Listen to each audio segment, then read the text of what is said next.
So a little bit about my background. So back home, after getting my bachelor degree in management and administration, I was hired to work into a Heineken company producing beer and soft drink. And I began as at the bottom, being the sales rep, going to the market. And I have been getting promotion, different promotion. I was promoted to be the customer manager. Then I switched to the marketing, being a brand manager, then to the sales. So I became the national sales manager after 17 years working at the same company. I was also able to do volunteer work because I had the car from the company and I was all over the country. So I supported a non-profit organization protecting human rights for people, and I was able to gather some data. And I was also supporting the Girl Scouts, and I became the president for the women who were supporting the youth, so nationally. So from that learning and experience, I got targeted, of course, and I was obliged to flee the country end of 2010. That's how I came here, and I didn't know anyone here. I was alone, and then I remember I applied for any job when I got the work permit. I couldn't get a job. And when I was looking at the Heineken cars outside, Coca-Cola Heineken cars, my hope was, oh, I could get a job into the same field.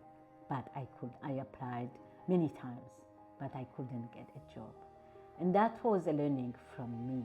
I ended up, I think, with my experience being into the sales and supporting the customer, the client, my client, I was flexible to take on a housekeeping job at MainMed back in 2012. And that's really gave me an opportunity to learn more and to be humble, but also to look to the community where I was. So after 5 months, I was able to be promoted into the same department, to be the lead. In 2014, in June, being at Opportunity Alliance at the front desk. And that time, that's how I saw that anyone knocking at the door, they need language, they need, as I was struggling the same, but I said, you know what, someone needs to stand up for the community. And that's how I reached out to my co-founder, Mickey, and then we initiated In Our Presence. And In Our Presence was initiated in 2015. We were 12 women doing a yoga class at Parkside. And the language came from that, transcended from that, because we said, okay, we are doing the yoga. We don't speak the language. Let's see how we can have someone who can teach us the language. So in the meantime, someone was teaching myself and my husband, and every Sunday at USM, and that woman lives here in Yarmouth, and we are still together, Martha Nenger. She was the one who was teaching us, and she became our first teacher at Parkside. That's how In Our Presence was born. Starting an organization, it's not easy. First of all, it's a passion. You need to have that passion. If it's not your passion, if you don't love it, you will never succeed.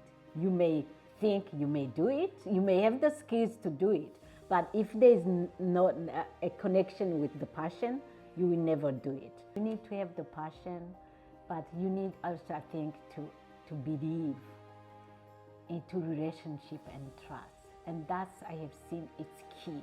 No matter everything you do, there is the relationship, and trust is the core into anything you do. So for someone who is new coming to Maine, to this community, I would tell them, I think Maine is open.